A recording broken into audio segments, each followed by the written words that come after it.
You are Locked On Texans Postcast, part of Locked On Sports Houston on the Locked On Podcast Network. Your team every day.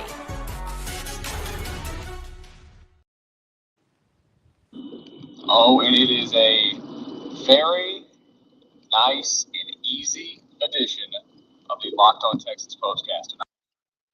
I don't know if you guys can tell, but I am coming to you because I've just left AT&T Stadium. I'm Michael Connor. He's Wade Smith, former Texans lineman, and we are talking about the Texans' easy win, Wade, over the Dallas Cowboys tonight.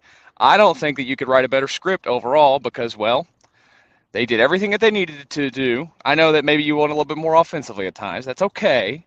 But they went out there and defensively did the job all night long, and they walked out of Arlington with a nice win. Yeah, man, you can't do too much complaining about a 24-point win on the road against an in-state rival, a big game that you needed to win to get back on track. You know, you lost 3 out of 4. You come out and get the W. It started rocky, man. The first play of the game, you felt like that things were going to be it was going to be a great day at the office. You throw a little screen out there to Nico Collins. He takes it 70-some yards to the house. Then you look up, there's a flag on the ground, and I'm like, please don't be Tunsil. And sure enough, it was Tunsil with the illegal man downfield, and so that gets nullified, and the Texans went on and scored on that drive. Joe Mixon ends up getting a 45-yard touchdown run later on in that drive. So you still got that touchdown back, but that was an unfortunate event. And you know what's so bad about that play is that if Tunsil doesn't become an illegal man downfield, he's not able to get to that block. And so then it's probably just like a 3-yard completion, and you think nothing of it.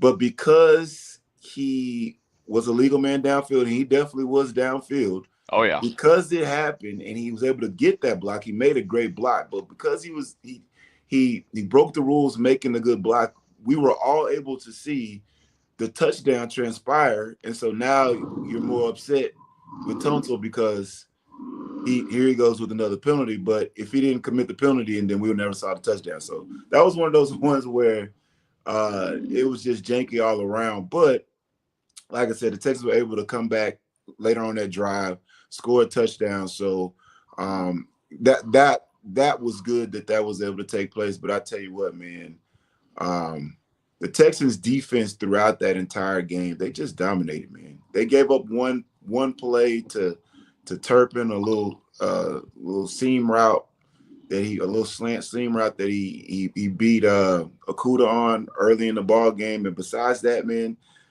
the Cowboys couldn't generate much offense all game long, and the Texans were able to come up with stop after stop, play with the lead, and dominate passer. So I tell you what, man, it was a good day at the office for the Texans defense. It was a good day at the office and I got to ask you this question because you were there. It seemed like it was a Texans home game. It seemed like there were more Texans fans in the crowd than Cowboys fans, and especially towards the end of the game, all I saw was red in the stands. What did you see when you were at the game?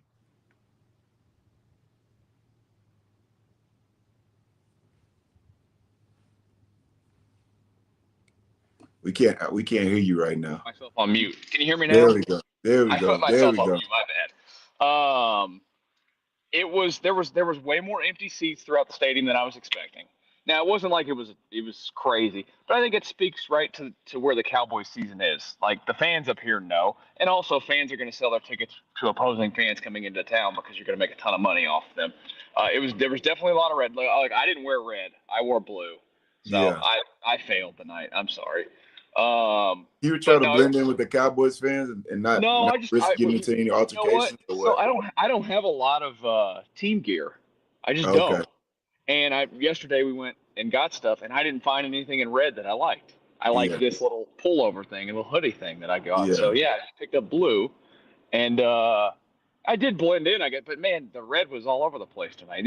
Houston fans really did show up. There was a few times where you could hear the chants of defense, And then on the concourse, people were yelling Houston Texans. So, when you're here and that's cool because you were still with the team when the JJ Watt game happened? Or were you gone by that point? What JJ Watt game? When JJ had the sack on Romo and slipped where he missed out the of it. sack? You talking about where he missed? Yeah, Yeah. that was after me. I think that might have been like the year after I left, or maybe 2 years. Okay. So I was here for that game as well. And Yeah. that game was definitely, I thought, atmosphere. It helps that both teams were, fighting for something there. Yeah. But atmosphere-wise, that atmosphere was better than this one tonight. But it was just nice to see all the red, right? That definitely was nice to see that. That was a D-Hop spin game. Yeah. That was pretty sweet. I remember watching that on TV. But yeah. Yeah, man, it was really good to see Nico Collins back out there again. Like, he looked like himself out there. You can tell that he was just ready to pick up and be that dominant receiver again. He would have had an over 100-yard game today if he wouldn't have, that penalty wouldn't have got called back. And he had another pass that CJ was just a little low on that throw. He would have had another, probably 20-yard gain later on in the game. But Nico looked good, man. He got hit on the seam route. Little seam, like the skinny post later on in the ball game, and he got out and ran. When he scored that first touchdown of the game, like, he was running, and I was just kind of looking like, man, is he gonna be all right? I think he's 100%, man. That's gonna bode well for the Texans going forward. But yeah, he definitely opens things up. Joe Mixon had 153 yards of total offense, 3 touchdowns. Mixon has been mixing every game that he's been out there for the most part. I mean, there might be a game here or there where he struggled in the run game just because he didn't get the blocking. But today, man, there was a couple of plays where he had some room to work, and there's a couple of plays where he just did it on his own. But for the most part, man, he's a physical runner. Caught another screen pass. Can we give Bobby Sloat some love today for the screen game?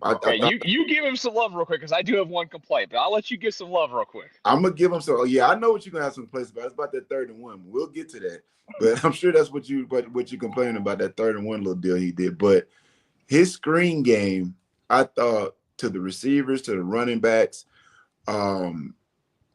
they had multiple successful plays, explosive plays, and just successful plays, just getting the ball out there right now, and basically being extensions of the run game through their screen game, and kind of changing things up on first down, whereas they've been predictable of, hey, we're going to run the ball on first down and not have success. He's throwing, little bubble screens and getting the ball out there now to his receivers and letting them work. And then throwing, running back screens. I just thought he did a good job with that throughout the game. So, he gets criticized when he deserves to get criticized. You got to give him credit where he deserve to get credit. And I thought with him in the screen game, I thought he did a good job of that tonight. My one complaint wasn't actually about that one play. There was a couple spots in the game where they were. To me, it's always the only thing that I ever complain about is the sequence of play calls like that. Because I'm just a big fan of, you know what drives me nuts, Wade, is on 2nd down and 10 after you failed on 1st down running the football. I hate it. I hate it with a passion. Yeah. And there was a play tonight that they went out on 2nd and 10, and on the sidelines, and they weren't out there 1st down either.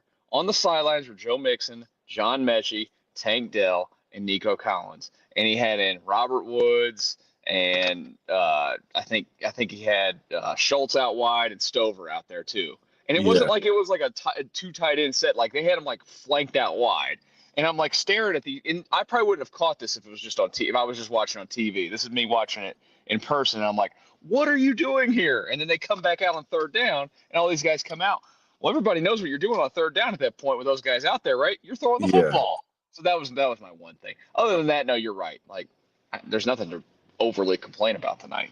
Was that the carry by Dameon Pierce where it didn't really do much? It might have been that one. Yeah.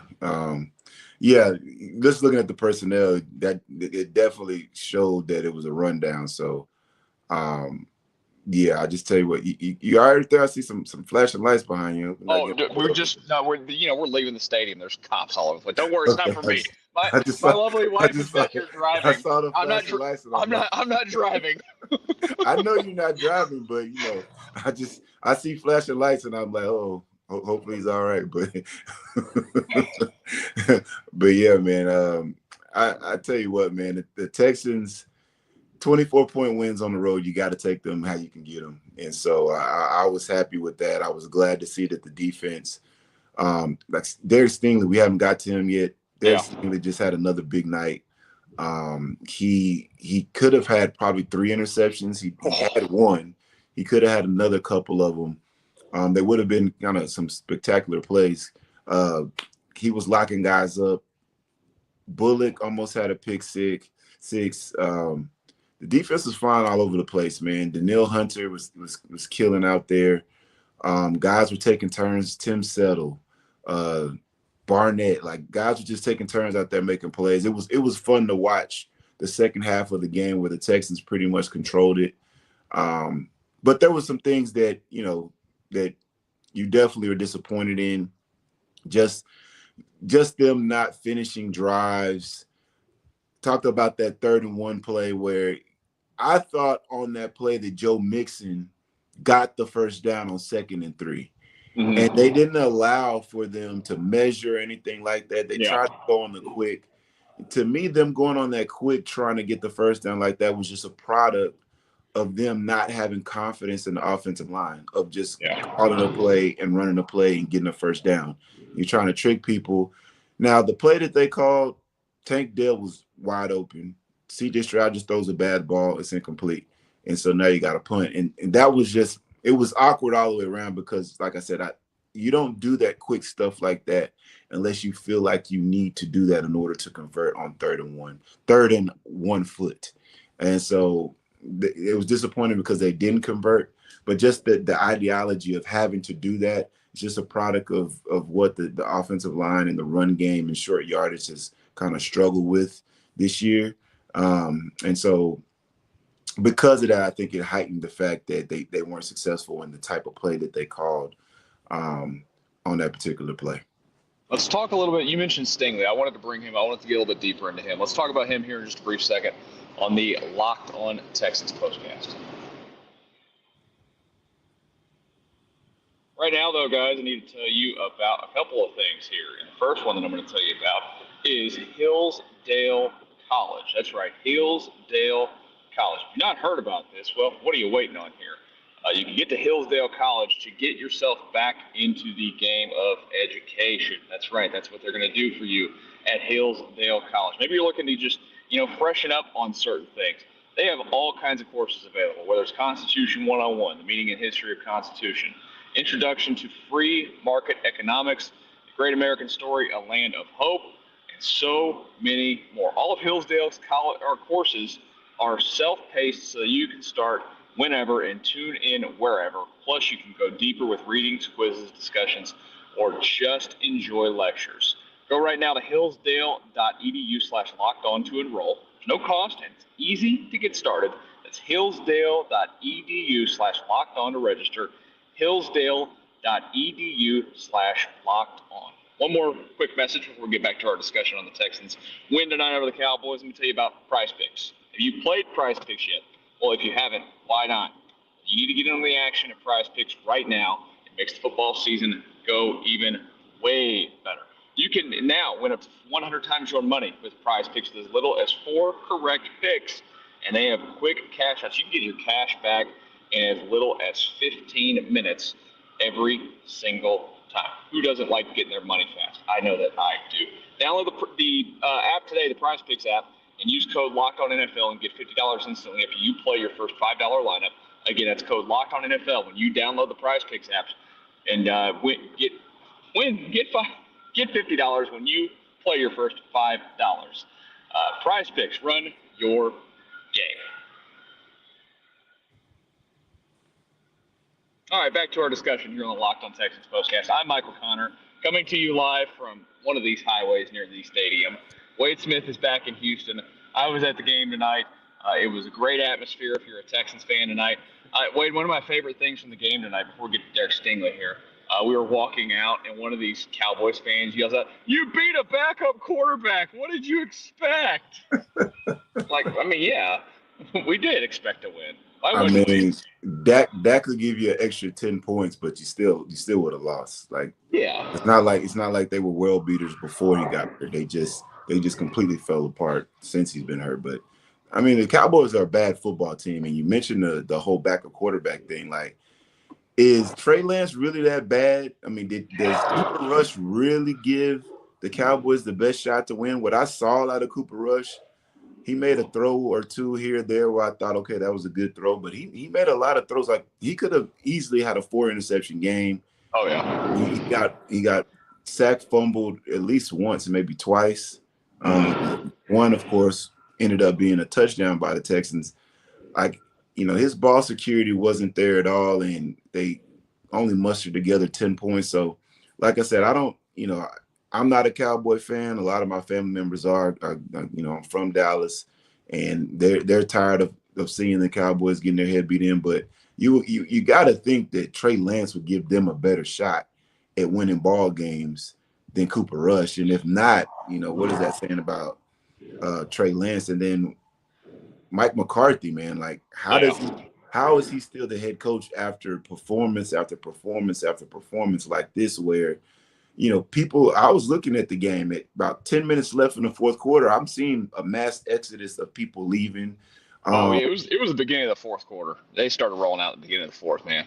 Yeah, I mean, it's bad. They're not competitive, and they're not playing for him. Troy Aikman was on a broadcast talking about, Mike McCarthy's a good coach and so on and so forth. And I was like, okay, that might be, but the guys are not playing for him. And his team is showing that they're extremely undisciplined. You see towards the end of the ball game, there's like 26 fights and scuffles going on. It was just a poor look all the way around for the Cowboys. And so I don't know how soon they're going to be able to turn it around. I'm not looking forward to them turning around. I'd much rather them be what they are. Will they ever turn it around? We're literally sitting in the stadium. I'm sitting there with my wife's uncle and aunt came to the game with us. They're Cowboys fans. And I'm looking at the banner, and I realize 1995 was the last time they won the Super Bowl, and they haven't even been to a Super Bowl since. Will they ever turn it around? I don't know. I don't know. I just know since people like to talk a lot of noise about the Texans, but the Texans have been a much more successful franchise since their existence than the Dallas Cowboys had in every kind of metric that you can come up with, besides the valuation of the team. But anything that has to do with football, the Texans are a better organization than the Cowboys have been since they've been existent. And so, a lot of Cowboy fans like to talk about those Super Bowls, but a lot of them weren't alive when those happened. And, a lot of people, it's been 30 years almost. It's almost 30 years since you last were like a legitimately good football team. They haven't been good since. And so, that's a legit question to ask. Will they ever be good like that again? I don't think they'll ever be good like that as long as Jerry Jones is running things and being the GM and the owner. Because, like I said, Jerry Jones, he probably looks at this and said he had a damn good week. Because last time I checked, Tyson and Paul broke all these different records in sports betting, and it was a sold-out crowd and all that. And even though his Dallas Cowboys got their head beat in, he probably looks at this at the end of the week and said, like, end of the day, like, hey, this was a hell of a weekend. We did a great job. And so his bottom line, he's always figuring out ways. He's a hell of a businessman, like one of the best to ever do it when it comes to being a sports franchise owner.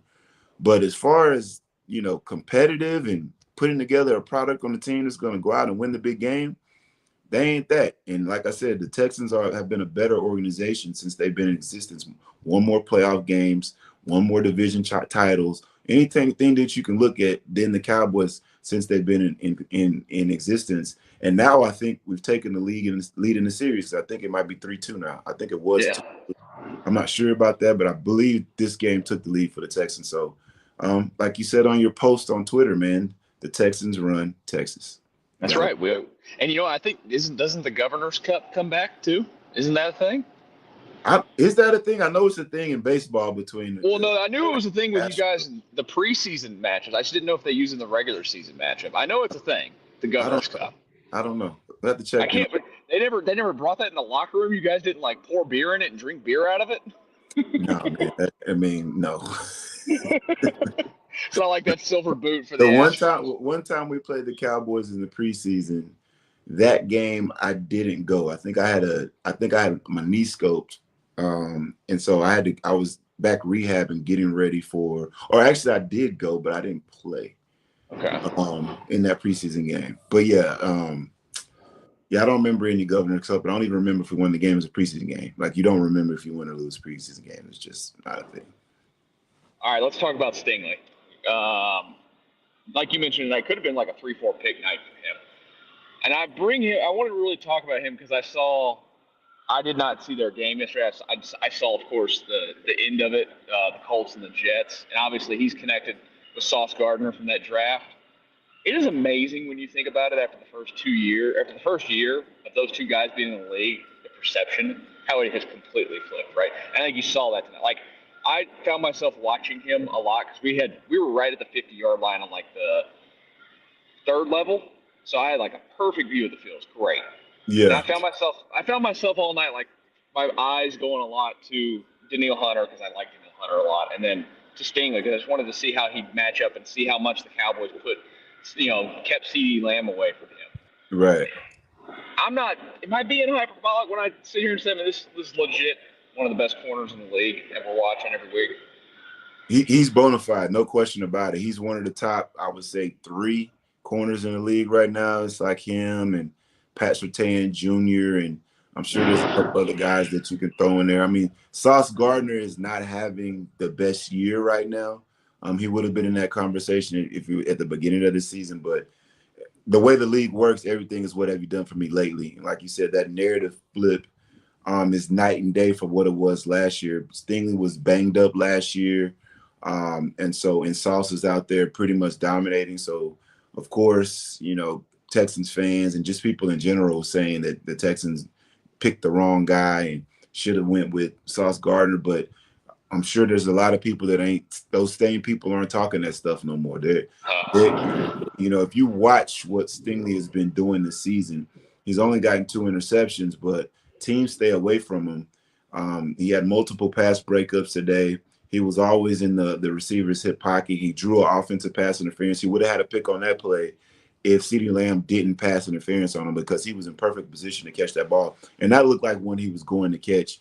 He had another one where he was the tight end went up and kind of threw his arm up late, and I think there was a towel flying. There was a lot of things going on keeping him from trying to get that pick on that one play. And then he had other play where he was in hip pocket as well, and Cooper Rush throws one of his beautiful inaccurate passes that almost got picked up by Stingley as well. So, but he was always in position. He wasn't just in position to make interceptions. He made a huge tackle in man coverage on a crossing route against CeeDee Lamb on a 3rd down early in the ball game. That's a big time play, man. And he made that play to get the Texans off the field. That might have been the first drive of the game. It was early in the ball game. It might have been the first or second. But it was a 3rd down crossing route. CeeDee Lamb, a lot of times he's gonna outrun the DB or make that guy miss, break the tackle, and get the first down. But Stingley shut him down as soon as he caught it, and the Texans got off the field. And that was just a microcosm of what you've seen out of Stingley all year long. I just think that the DBs overall for the Texans played pretty well tonight. I thought Jalen Petrie played an excellent game.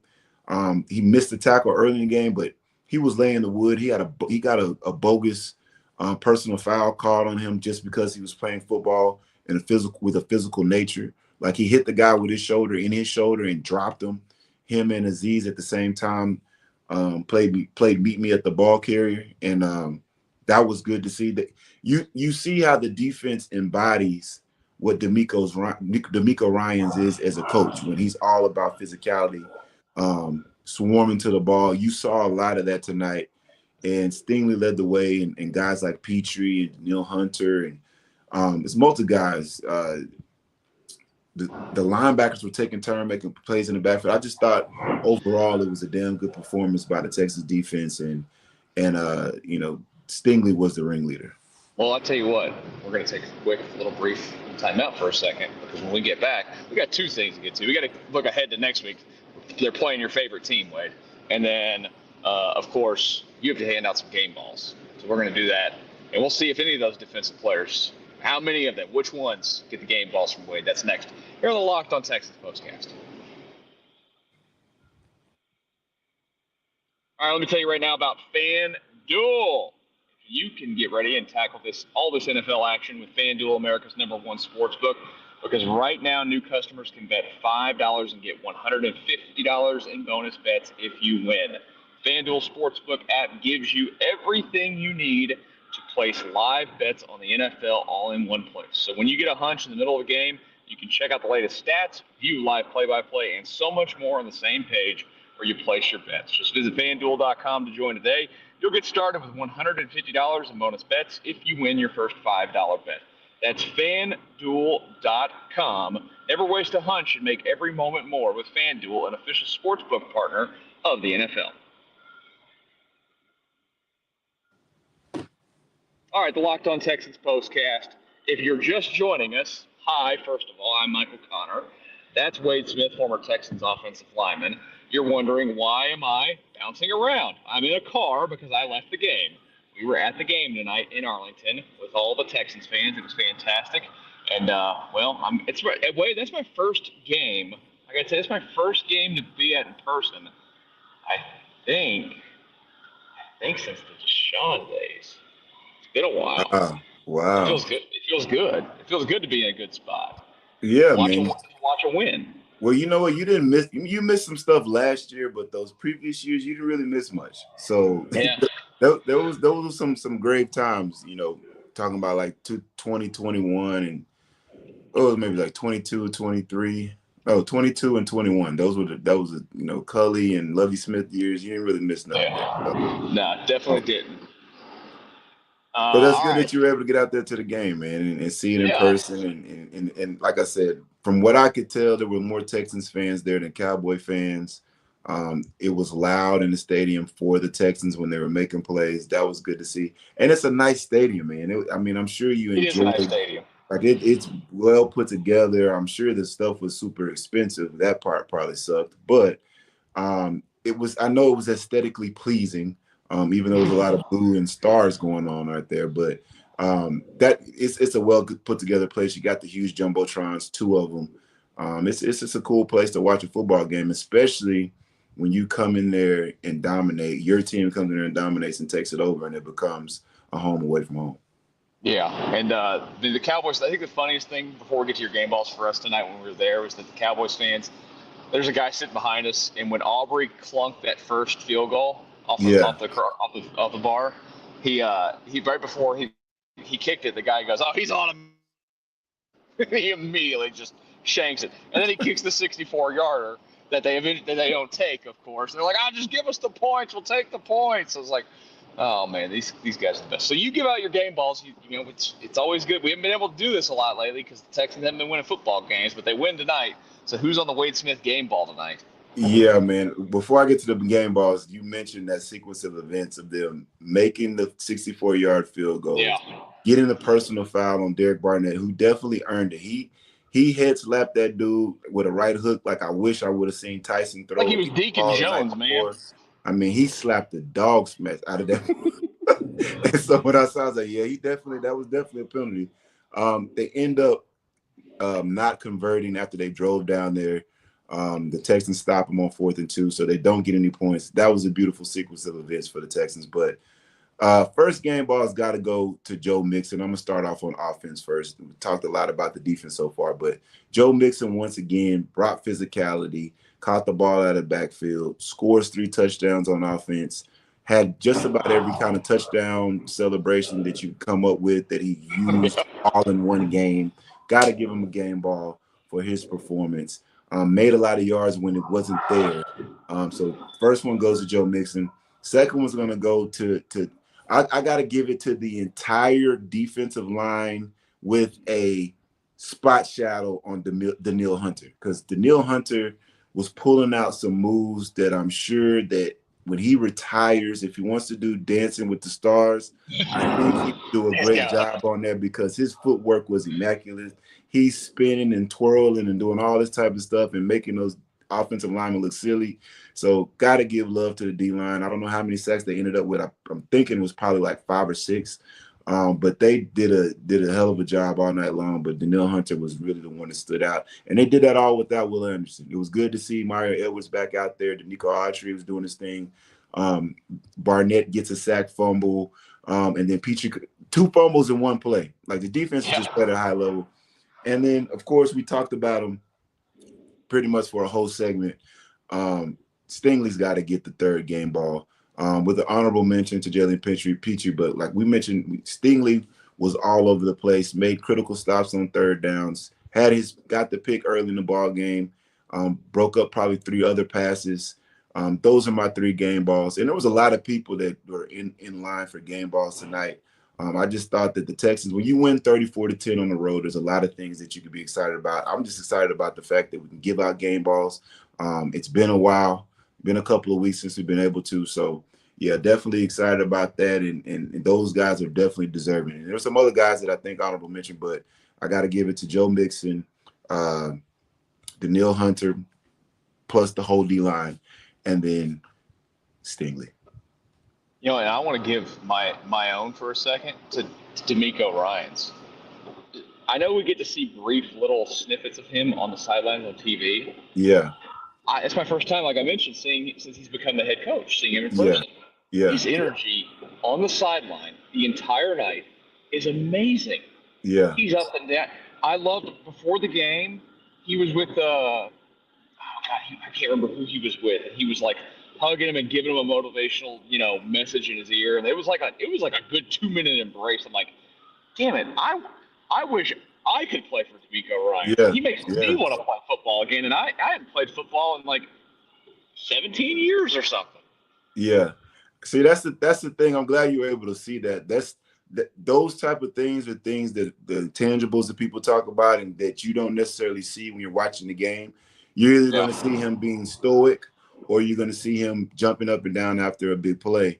But there's a lot of stuff that goes on in between that, and those intangibles, those things why guys will run through walls for him and want to play for D'Amico Ryans. And you see what he's done with this defense the last 2 years since he's been here.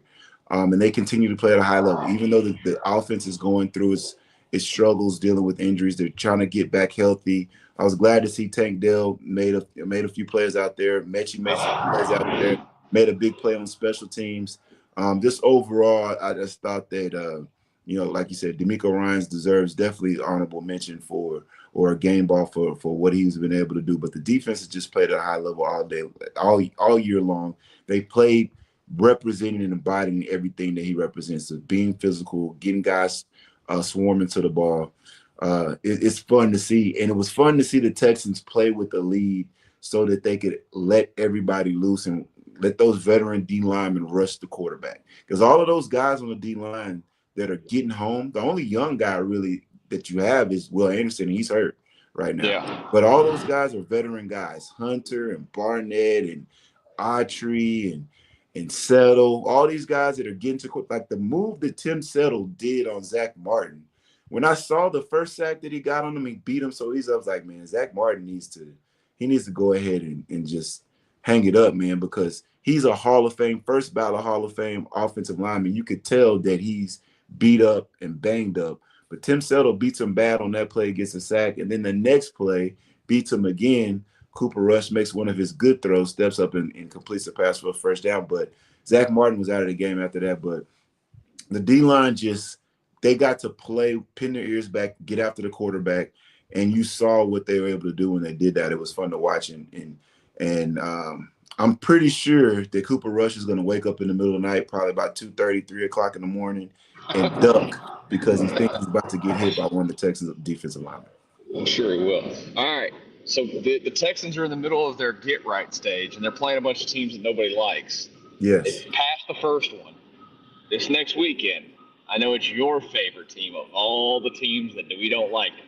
Correct. Tennessee Titans. Correct. look, it's the NFL. Like we always say when we do this show, right? I understand it. It's the NFL. They are all professionals. Any given week, somebody can come out there and beat anybody. But it would be a colossal failure if the Texans do not do what they did to the Cowboys to the Titans next weekend, correct? Yeah, you talking about a get-right game. This is the definition of a get-right game, and it's against somebody that you don't like. They don't like you. We don't like them. It's one of those Put that games Houston blue on, baby. You want to put the foot on their neck early and often and make them love it, and maybe convert some of those people back that left and went with them when they left. And like, you know what, you need to be Texans fans again. And I'm sure a lot of Texans fans like, we don't want them, but I don't like the Titans at all. And so I'm looking forward to seeing the Texans beat the brakes off of them on Sunday. I mean, they're just a bad football team, and the Texans are a good football team. And like you said, they got to do the same thing to the Cowboys. Do the same thing to the Titans that what they did tonight to the Cowboys, and Texans come out there with another big dub. I think they'll probably even cover the spread, which they did tonight as well. They did. I would expect it. It would be interesting what the spread is. It's probably going to be something crazy like 14 points or something wild like that. 18 points or something. They're bad. God, if it's 18, if it's 18, yeah, that'd be disrespectful to the Titans almost. But it's true. I'm just trying to figure out how they're going to score. Man, sorry, we just got buzzed by a bunch of guys on crotch rockets on the freeway. Are y'all still on 20? That's where they were. We're 20. We're on Dallas North Tollway. Oh, you're going? Okay. We're staying out in Plano. Okay. We're staying out in Plano because that's where her office is out here. So, but don't worry, Wade. We have a 5 a.m. flight back to Houston, so we're gonna go take a nap for like 2.5 hours. There you go. Are you leaving out of Love Field or are you living out of DFW? No, DFW. Okay, so it's a little bit closer. It's a little bit closer. About 20 minutes. Yeah, she knows this area. I don't know this area. She's up there all the time from work. Oh man, now here come the cops to get them all. I wish you could see that. That's why they were going so fast. They're running from the cops. Yeah, the DPS is chasing them right now. Just blew right by us. Oh, they're probably. You're gonna see your car on Instagram tomorrow, because those guys on the motorbikes are probably recording this on their GoPros, and they're gonna post it of them beating the cops.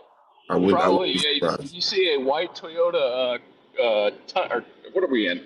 Tacoma. With a Missouri plate. It's our rental car. That's what we're in.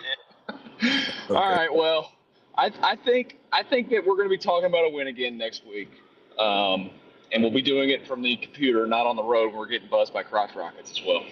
There you go. Hey, whatever it takes, man. If you got a report from your car, I got a report from NRG. Yeah. We're gonna make the show happen on the postcast, because hey, that's what people are looking for. They're looking forward to see what we're talking about after the Texans get a W against the hated Dallas Cowboys. It's a beautiful thing. 34-10. It is a beautiful thing. Well, for Wade Smith, I am Michael Connor. We appreciate you guys listening live, and then of course you guys crush it on when the videos are done, pouring in the views as well. Make sure you hit the subscribe button on this channel. We will be back next weekend. This channel will be live throughout the week. We've got Rockets action as well. So don't forget to stop on by and join me for that. But Wade and I back again next Sunday. Y'all enjoy the rest of your Monday night. We'll talk to you next Sunday following Texans-Titans on the Locked On Texans Post.